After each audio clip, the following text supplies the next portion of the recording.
Hey guys, this was one episode, but it went for too long, so I'm splitting it up. This is now episode 2, competitor analysis. What is a fair price to pay for a website? Damn, that's a good question, man. It's a tough one to answer. It is, but everyone listening to this should have that in their mind. Mm. And for everyone who can't figure it out, I am the one who wrote the bullet points and talking points for the script. So the reason I included that is because it's one of the main questions we ever get. Mm. People ring up, they want to do this, they want to do that. We've done the competitor analysis. Expectations vary so much as well, man. Someone will ring us up and be expecting to pay $10,000, between $10,000 and $30,000 for their website, and other people will ring up and think that you can get a website for $500. Yeah. And the answer to both of those questions is yes, it's true. Yeah. You can get both, but you will, in most instances, get what you pay for. Yeah. I guess is really my best answer to that question. Now the caveat. Mm-hmm.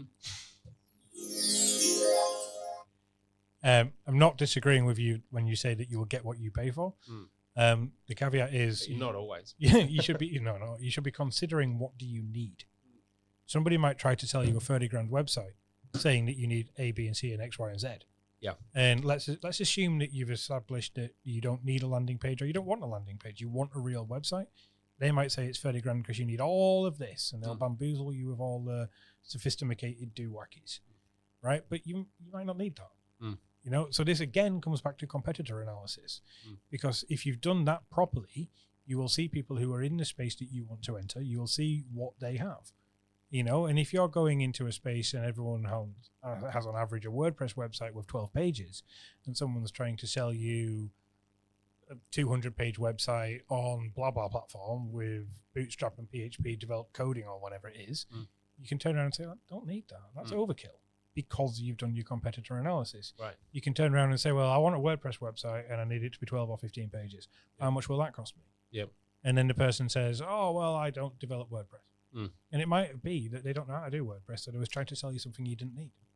A caveat, side note, ding, ding, is that I highly recommend that you pay an agency that at least houses SEO specialists and potentially pay a fee if they require to have that SEO specialist involved in the process. Yeah. Because when you launch your new website, Google will index it somewhere for some keywords, and where it gets indexed and for the keywords it gets indexed for will depend on the SEO work that's been done. And they're two different things. Yeah. You can have a website with no SEO whatsoever, which is search engine optimization. Yeah. So no Google friendliness, no, it hasn't been optimized to come up on Google for keywords, but works perfectly well. Functionally, it's been developed. The designers and the developers have done their job, right? Yeah, it looks great. It looks great. You can use it. You can click around, but it doesn't come up on Google. In fact, it might not even index at all or index properly. So that's kind of a whole nother hidden field that often people assume that if I pay good money to get a website built by a good website design company, that it's going to come up on Google. But unless an SEO person's been involved in that process, because they are a different profession to a developer, a website developer, then you'll find that it's likely going to be an uphill battle to get it to actually index and rank later on. So an analogy for this, so that the inexperienced can understand what we're talking about. Let's say you have a shop and you sell furniture. Now, that shop could have the best possible shop window. Foot traffic. Yeah, and it could be laid out perfectly and it could be fantastic. But as Bill says, foot traffic is the big thing. If your shop is on a back alley of a back alley down a dark street with no lights, no one is ever going to find your fantastic display. Whereas you could have a pretty nasty furniture display, right? But if you put it on the high street, you're going to get foot traffic. People will come in. So website design is the window display. And SEO is where your shop is located on the high street or adjacent to it. And when you are building a website, it's not just about how it operates and the functionality of that website. It's about, has this website been built so that when it does go live, search engines can find it? Can Google find it? Will people find my website? Because you could have the best looking website in the world with no SEO. No one's ever going to get onto it. If no one gets onto it, you're never going to get an inquiry. and you've got an uphill battle. I mean, basically at that point, you would have to redo the entire website. Which going back to what we were saying before is kind of the whole point of building a website. Rather than a landing page. In most instances, a landing page would have done if all you're going to do is drive traffic to it and not paid anyone to get it to go up to the top of Google for certain keywords. Yeah, to do SEO, right, and get organic traffic. So in that analogy, taking it one step further, Google Ads is equivalent to having a shop on a side street, but having a teenager stood on the corner with a big sign above his head saying "Furniture shop this way." Yeah. Right. You know, you're pulling people towards you, but you have to pay for that service. And he swings it around. And, you know, the dance that they do. Yeah. So anyway, what is a fair price to pay for the website? How long's a piece of string? That question is completely unanswerable in this format. Yep. But we can offer a few tidbits of information about how to spot charlatans and how to figure out whether or not what you're getting has any value to it. Firstly, go online, look for agencies, developers, whoever, check their reviews. You know, if they've got 100 reviews and 50 of them are bad, don't go with them, right? If they're offering you, and this is Australia-centric pricing, it'd be different if you're somewhere else in the world. If they're offering you a WordPress website and it's, say, I don't know, 15 pages, something like that, and they tell you it's going to be $1,000 per page, tell them to get lost, you know? And if they tell you it's going to be $500 total, you have to assume that there's something being missed out there. It's going to be a out of the box rinse and repeat template website that you're going to get stuck. It's going to be a take what you get kind of scenario. Yeah, exactly. When you talk to people before signing up, you want to be discussing development and rounds of ideation. So how much feedback do you get to have on the design process? You should be asking them, will this website be SEO friendly? And if they say yes, say to them, okay, well, which keywords will it show up for? Okay, and they might say these keywords, or they might say, oh, we don't know yet. And you say, well, okay, I want to show up for photographer Dubbo. You know, I'm going to have that on my homepage, and I want to show up for wedding photographer Dubbo.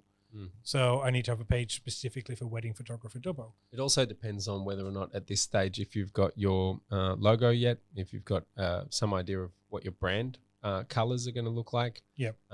You know, there's a thing called a style guide that I recommend all businesses get straight off the bat, so that any business cards, flyers, websites, email signatures, any material, you know, car stickers, and so on, any material that gets promoted from that point forward follows that guide, so that you can build your brand over time. So I think that a good website design or development company will be speaking to you about that as well, straight off the bat. You should be expecting to have them ask you if you have a logo, if you want them to design a logo, if you want a style guide or a brand guide. All of that stuff's important as well. Yeah, and that's a huge kettle of fish. There's a lot, like, just don't get scared by that when they start talking to you about it. They might talk to you about monochrome logos or favicons, and these are different types of logos that you may need somewhere in your product mix at some point. And if they're going to charge you what you feel is a reasonable price, and they're going to package that up with the website, and the website's going to have some SEO structure included in it, and they've got good reviews, and you know, you've done your competitor analysis and you think that the website they're suggesting you should have is in line with what the competition are doing, you're probably onto a good service provider. Yes. You know, that might be someone you can trust. Obviously, ask them to speak to a few of their previous website clients as well. See if they'll give you any numbers to call and see what kind of experience they've had. Doing your due diligence can really pay off and save you the headache of, look, you can get a website built on Upwork by someone in India for $400. It's possible. You're going to you're running the risk of it being a headache. You're running the risk of it being a waste of your money. There's a lot of things that can go wrong when you do that. It's a little bit of a hit and miss scenario. You could get lucky and get a really good Indian developer or Filipino developer for $400 on Upwork. They're usually far and few between, and it's hard to get value for your money without it turning into a 3-month, 6-month head-banging, headache-inducing project, right? And working with Upwork or whoever, Fiverr, that is fine. If that's your budget and you've got the time, you know, it depends if you've got more money than time or more time than money, right? If you've got more time than money, then that might be the right solution for you. But just keep in mind that it will take longer and it will take more effort on your part, and you might not end up with product at the end that you were going for. And I mean, we could talk about this all day, but I think one thing that I want to add is about how big this website should be. Why didn't you say side note, Gary? Side note, caveat, ding ding. That's the wrong button. That was the wrong button. Okay, so let's take as an example us. We are a digital marketing agency. Now, if you go to our website, you'll see a page for Google Ads, and you will see a page for SEO, and you'll see a few pages for it, and you'll see pages for website development and social media and organic posting. We try to create one page per service. That's really what you should be thinking about doing as well, because it's going to make your website more user-friendly, and it's going to make it a little bit more appealing to the person who may eventually find your website, whether you've paid for that visitor through Google Ads or whether you've won that visitor through a referral or through SEO or something like that. When they get to that page, if they want to read about Google Ads, there's a page specifically for it. You don't try to condense everything all onto one page. You don't put every single piece of information you have on the homepage. The thing you can put onto one page is an offer, a kick-ass offer. Yeah. So again, it's really hard to make this relevant for everyone because it does depend on the type of business or service or product that you're offering, industry and location, and all the rest of it. But splitting up your business into the different types of services that you offer, making a page for each one helps in so many ways. The relevancy of the landing page, the rankings on Google, like you were saying, right? Yeah, in a big way. And just don't be scared of excluding things as well. Going back to us as an advertising agency, we do lots of things that are not on our website. We do digital radio advertising. We have clients who pay us for Spotify radio advertising. There's no page on our website for it because it's not the main thing we do.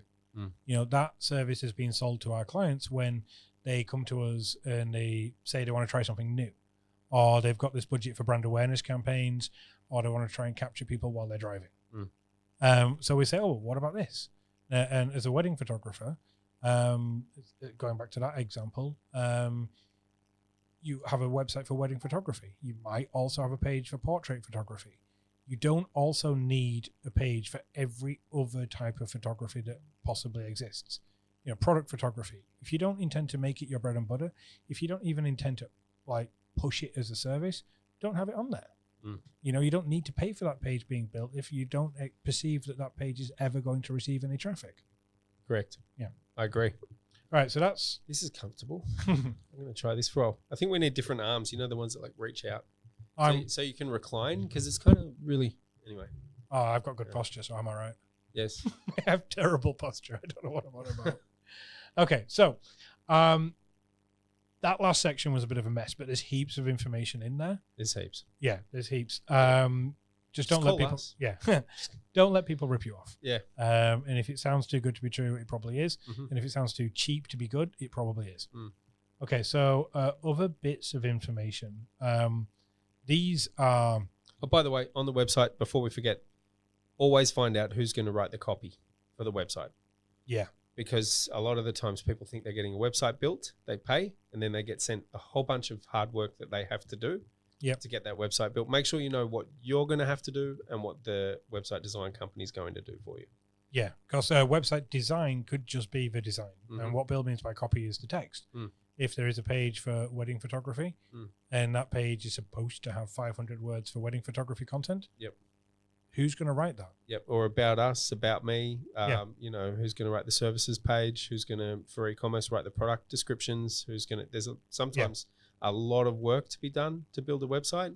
And so it's important to know who's being employed to do what, Yeah, that is a big thing to ask. Who's going to write the copy? If the website is supposed to eventually have SEO, there will naturally be a conversation between you, the client, and them, the agency or the developer, about who's going to write it and who's going to SEO it. It would be reasonable to expect that the client might write it, especially if it's a cheaper end website, but then that the agency will roll it in glitter, so to speak, so that it's more SEO friendly. That would be a reasonable conversation to have with any website developer or agency. Agreed. Okay, so moving into the next section, these are potentially a little dry, but they're very important pieces of information that anyone purchasing a website should have. We won't ramble on, as we may have just done. Why not?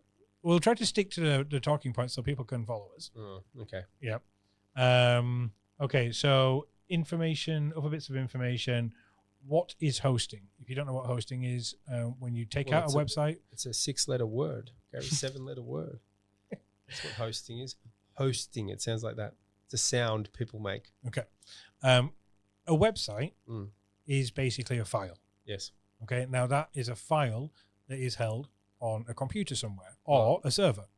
Now, when someone goes to a search engine and types in electrician Sydney, for example, Google is able to access that file somewhere on a server, or think of it as a computer if you have no understanding of how all this works.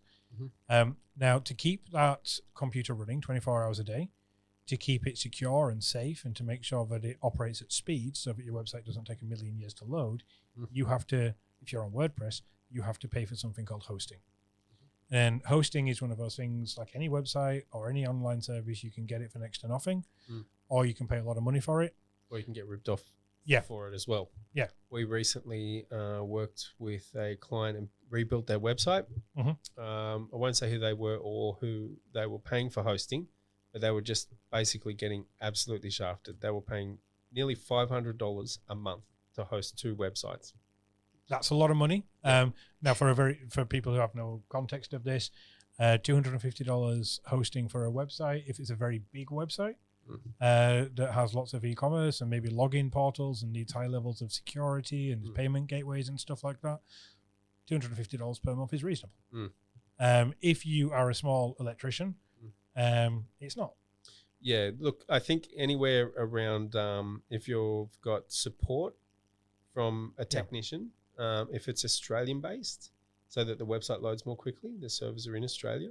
No, what you mean is local to you. Yeah. Right. Yeah. So you want to pay for whoever you are, wherever you are. Well, you want to pay for hosting local to you. Yeah, which in this day and age means onshore. You know. Yeah, if you're in America, it should be an American hosting company. Yeah, that's right. Like maybe Mexican. having our data center hosts servers for our clients' websites in Melbourne.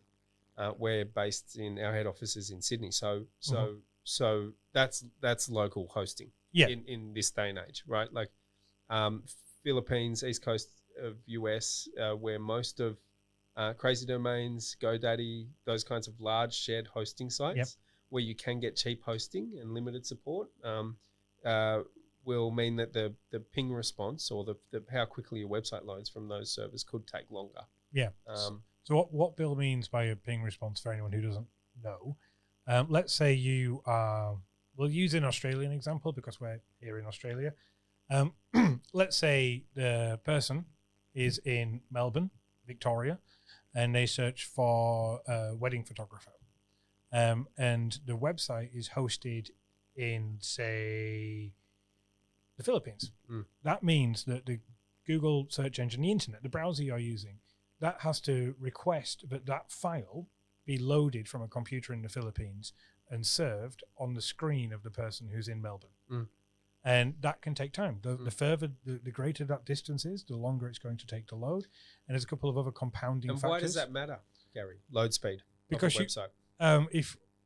If a website loads slowly, Google will show it less or fewer times in the search engine results page.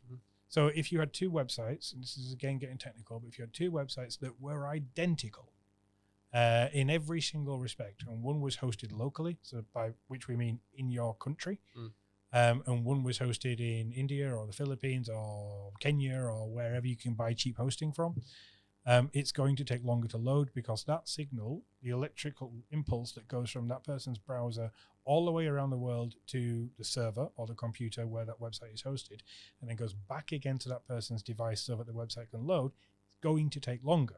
Now, in the scenario where 2 people have exactly identical websites, the one that has overseas hosting that takes longer to ping will perform worse on Google. It will show up lower. Will also have a lower conversion rate. People don't like waiting for websites to load, and it affects their impression of your business. Yeah. So there's been a lot of studies done, and although we can't remember any specific times where we've closed a website because it took too long to load or didn't convert or inquire or buy, it does happen a lot. Yeah, it happens a lot. People give up. You would forget. Anyone listening will know that they've walked away from a website because it didn't load quickly enough. Yes. You won't remember what the website was. Yes, because it never loaded. Even worse, not only do you lose them, they forget you. Yeah, right. But okay, so going back to the dryness of it. What is hosting? Hosting is important. It's deeply technical. It's where your website is housed and made readily available for people who want to visit the website. Yeah, certain platforms like Shopify or Squarespace or Wix or any of the sort of preset website builders, they take care of this for you. But they still charge you for it. Yes, they do, but it's included in the service. Yes. Yeah. If you are building a WordPress website, and WordPress is the recommended platform for a service-based company who's looking to set up on their own at the beginning, it is just an extra layer of complexity that you're going to have to contend with. Don't let people overcharge you for it. Don't let people undercharge you for it. Ask them key questions, like how many other companies are going to be on sharing the same server as me? How many other websites will share my server space? Where's it hosted? How secure is it? Yep. And what's the support like? Yes. Yeah. Okay. Next step, what is analytics? In the modern day, it's a word that everyone hears all the time, the analytics of this, the data of that. It's something that a business owner should be instantly getting familiar with from the moment that their website goes live. It's something we touched on a little bit in the previous episode where we talked about how the electrician example. The electrician might be great at being an electrician. Once you become a business owner, you're going to have to be an accountant. You're going to have to be a customer service representative. You're going to have to be so many other things.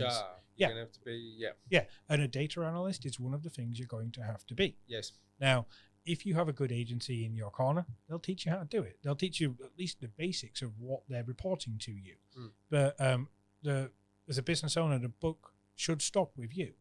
So that you need to be able to look at the reports that you're getting and hold the agency that you're working with or the marketing executive that you're working with and hold them accountable so that you can say, well, my traffic's gone up. That's good. But there's fewer people visiting my site on a repeat basis. Or my traffic's gone down. Why is that?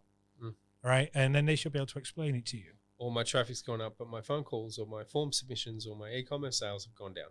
Yeah, exactly. Which means you're getting the wrong kind of traffic, and they should also be able to explain that to you. Yeah. I mean, there's heaps of stuff. Analytics is understanding the data that comes from your website and from more generally your digital marketing. It is not something as a business owner you can afford to ignore if you want your company to grow. And you're talking about Google Analytics, right, Carrie? Analytics more generally. Yeah, okay. But yeah, so someone needs to, if they're running Facebook ads, they need to be able to go into the Facebook ads manager and understand what the numbers mean. Yes. And not be scared of it. Yes. Because if you're scared of it, you might as well turn Facebook off. Well, even if you're going to pay someone to do it for you, it's good to know what they're talking about or how to check if what they're telling you is true. And how to hold them accountable. Yep. So that's what analytics is. Cool. Okay, now linking to third-party software is an important aspect of running a company. Taking the photographer, actually, let's change examples. Let's say you are. Thank God, I was getting bored with it. Let's say you're opening a medical. I studied photography once upon a time, many years ago. Okay. Spent a long time thinking about becoming a professional photographer. Yes. Yeah. I can see that actually. You look like a photographer. Thank you. No worries. They all look the same. Okay. Let's say you are a recently qualified GP or pediatrician or podiatrist or some medical thing. Your website is going to receive traffic. If you're a GP, all you have to do is open your door, right? People will find you because people are always around the world, always crying out for a GP. If you're a chiropractor, you might have a harder time of it. Now, once you have figured out how to get traffic on your website, whether it's SEO, Google Ads, social media, whatever, you're going to need to be able to use your website, not just to make the phone ring, but also to generate bookings. So there's a system that I've worked with a lot because I've done lots of medical advertising called Clinico. Now, your website is going to need to link to Clinico or something like it, right? So that then you can have people visit the website, make an appointment on the website, book it in, go straight through, and know what time it's going to be. And then it might be a third-party software for an e-commerce platform. It might be a third-party software for booking in appointments, like strategy sessions with marketing agencies, or your bed and breakfast, initial consults for accountants, bed and breakfast for hotels, bookings. There's a range of these things. There's every single problem you think your business might have in regards to being able to logistically manage these things. Yep. Someone out there's built a piece of software to solve it for you. Yeah, no, exactly. Right? Now, the reason that this is in this podcast today is because we were actually working on a project just this morning where somebody had set up a website and they were running traffic to this website, and they were in the medical space, but they had not previously considered how they were going to manage their bookings. Right? So when you're buying a website, when you're going to a developer, if you are a doctor, for example, find someone who's built websites for doctors in the past, or a pediatrician or whatever, because as a professional, they're going to have insights that you as a new business will have never considered. And they will be able to say, okay, well, I can build you a website and it's going to need X, Y, and Z. And this is another reason why it might not be the best idea to buy the cheapest website in the world from someone on Fiverr. Because they will just build the simplest website they can, because they don't care, because they're not getting paid any money. Right? But a decent professional who's in your local area, who's done it before for other companies in your space, they're going to have insights and they're going to help you build a better website. The trick to getting this one right, and it is not complicated, find the websites that you like of the companies that you know who are doing well, people who have grown over the last 5 years, go to their homepage, scroll to the bottom, and it will normally say, this website has been built by A, B, and C. Click that link and it will take you through to a website and you can contact them. Do that. Tell them that you want a website like this company and you want to have the same software as that company and you want to know their prices. Yes. Yep. A lot of clues in the footers. Of the websites. And then a CRM. This is another one that I've dealt with recently, which is why I'm going to talk about it today in the podcast. Chief Reggae Manager. No. What does it stand for, Bill? Client Relationship Management Software. Yeah. See, a CRM is how you deal with your customers. So a pen and paper could be a CRM. It'd be a terrible one. Excel sheet. Google sheet. But they would be bad ways to do it, but they would be ways to do it. It's essentially how you log your customers. It's how you figure out where you store their phone numbers, email addresses, whatever. If you do it properly, you would also log the dates that you first spoke to them so that you can follow up with them 6 months later if you need to. Put the notes in about what you spoke about. Emails in so you can do a mass email out at Christmas. Merry Christmas to everyone, or promoting a new service that you've got. So if you are going to have people in your team, and you may not if you're launching a company at the beginning, but if you are going to have people in your team, it's where they can access the notes that you've written about that client so that they can read, I need to speak to Bob. And Bob's son has just been in hospital. So don't put it in an email, but, I read something in the notes here. How's your son? Oh, hey, it's Gary from blah, blah, blah. Just wanted to check in on your account. And at the end of that conversation, you mentioned something like, and is Damien okay? And it's... So it does help for client relationship management. There's no doubt, hence the name. It can also be used to crunch numbers. Say if you start right from the start and you put everything in there, in 6 months or 12 months or 2 years, you can go back and analyze the data that you've got. What industries did you get most of your sales from? What's your average sale value? How often do people regularly buy from you? For people, people in the States, where there's 51 states or whatever it is, 50 states, I have no idea. I'm a Brit living in Australia. You might be able to have a look at that. And once you've built up enough data, you would say the average order value in Texas is higher than it is in Kentucky, but the average lifetime value in Tennessee is longer than it is in South Dakota. And it'll, because you're storing all your data in a CRM, because you're managing it properly, it will give you insights that you wouldn't have otherwise been able to get access to if you just managed your customer base on the fly.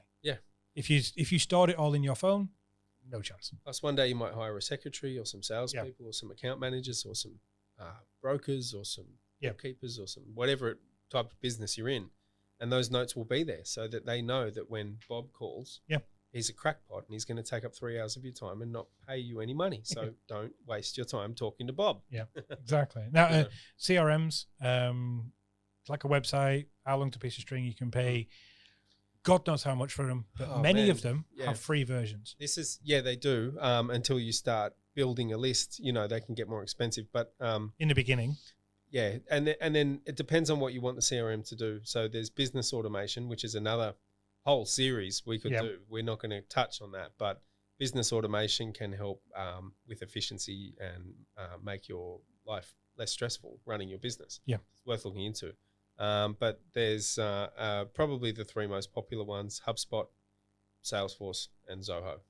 For the types of customers I envisage listening to this podcast, start with Zoho. HubSpot's very good. HubSpot's very good because it's free at the start. It is, but the prices go up very quickly. Yep.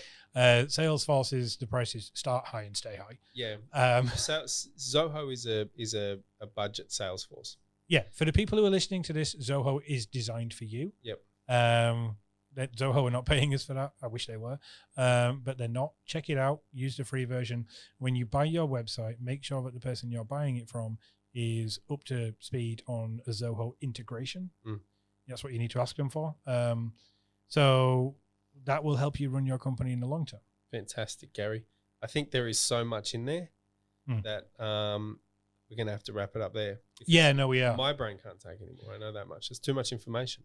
Yeah. So much information anyone can take, Gary. I just want to run through a quick recap. I promise it'll only take 12 minutes. In this podcast, we talked about competitor analysis, and that's going to help you decide on the services that you're going to offer, the prices that you are going to offer, how you're going to position yourself, and what you can do to stand out from the competition. Once you have that, you're going to need to start looking into buying a website. There's no promises when it comes to buying a website. If you do what we said, you should, in theory, have a good one. You need to establish what it's going to do. You need to understand what it's going to be built on. We recommend WordPress for service-based companies, and we recommend Shopify for e-commerce companies. You need to figure out what services or products that website's going to sell or offer. And then you need to build a website sufficiently large to cover those bases.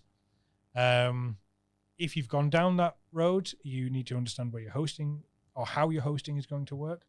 You as an individual need to start getting to grips with what analytics is and how that works. If you're in a space that might require third-party software, you're going to need to get that third-party software, and you're probably going to have to pay a license for that. The way to know if you need third-party software, are your competition using it? If they're using it, stands to reason that you will.